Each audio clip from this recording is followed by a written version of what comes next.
తెలుగు సినీ పరిశ్రమలో సినిమా థియేటర్ల బంద్కు సంబంధించిన వివాదం రోజురోజుకు ముదురుతోంది. ఈ వివాదంలో తమను లాగద్దు అంటూ కాకినాడ సిటీ మాజీ శాసనసభ్యులు ద్వారంపూడి చంద్రశేఖర్ రెడ్డి, ప్రముఖ నిర్మాత అల్లు అరవింద్ స్పష్టం చేశారు.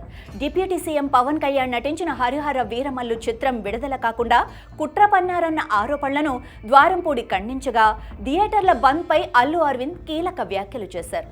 జూన్ 1వ తేదీ నుంచి సినిమా థియేటర్లు బంద్ చేయాలన్న ప్రతిపాదనతో తనకు ఎలాంటి సంబంధం లేదని మాజీ ఎమ్మెల్యే ద్వారంపూడి చంద్రశేఖర్ రెడ్డి తేల్చి చెప్పారు.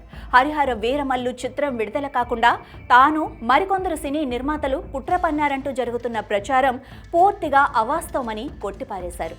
నట్టి కుమార్ చేసిన వ్యాఖ్యలను ధృవీకరించుకోకుండా కొన్ని మీడియా సంస్థలు వివాదం సృష్టించేందుకు ప్రయత్నిస్తున్నాయని ఆయన మండిపడ్డారు. రాజకీయాలలో ఉన్నాననే అక్కసుతో తనను వివాదంలోకి లాగటం ఎంతవరకు సమంజసమని ప్రశ్నించారు. ఈ మధ్యకాలంలో తాను సినీ పరిశ్రమకు చెందిన ఏ ఒక్కరిని కలవలేదని స్పష్టం చేశారు. నిరాధారమైన ఆరోపణలు చేస్తే చట్టపరమైన చర్యలు తీసుకుంటానని ద్వారంపూడి హెచ్చరించారు. థియేటర్ల బంద్ ఇష్యూ టాలీవుడ్లో ప్రకంపనలు సృష్టిస్తున్న నేపథ్యంలో నిర్మాత అల్లు అరవింద్ మీడియా సమావేశం నిర్వహించారు. 2 రోజులుగా ఆ నలుగురు అంటూ వార్తలు వస్తున్నాయని, ఆ నలుగురిలో తాను లేనని, వారితో తనకు ఎలాంటి సంబంధం లేదని స్పష్టం చేశారు. ఆ నలుగురు కాస్త 10 మంది అయ్యారు. చాలా ఏళ్ల నుంచి ఇది నడుస్తోంది అని అన్నారు. ఆంధ్రప్రదేశ్లో 1500 థియేటర్లు ఉంటే తనకు కేవలం 15 థియేటర్ల లోపే ఉన్నాయని, నైజాంలో AAA సినిమాస్ తప్ప ఒక్క థియేటర్ కూడా లేదని, లీజుకు కూడా తీసుకోలేదని వివరించారు.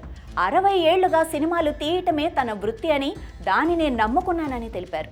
థియేటర్ల మూసివేతపై సినిమాటోగ్రఫీ మినిస్టర్ స్పందించిన విధానం సమంజసంగా అనిపించిందని, ఈ అంశంపై పవన్ కళ్యాణ్ పేషీ లేఖ సమర్థనీయమని అన్నారు. ఛాంబర్లో జరిగిన ఏ మీటింగ్కు తాను వెళ్లలేదని, థియేటర్ల మూసివేత ఏకపక్షంగా తీసుకున్న నిర్ణయమని తెలిపారు. పవన్ కళ్యాణ్ సినిమా రిలీజ్కు ముందు థియేటర్లు మూసివేస్తామని అనటం దుస్సాహసమని అల్లు అరవింద్ అభిప్రాయపడ్డారు.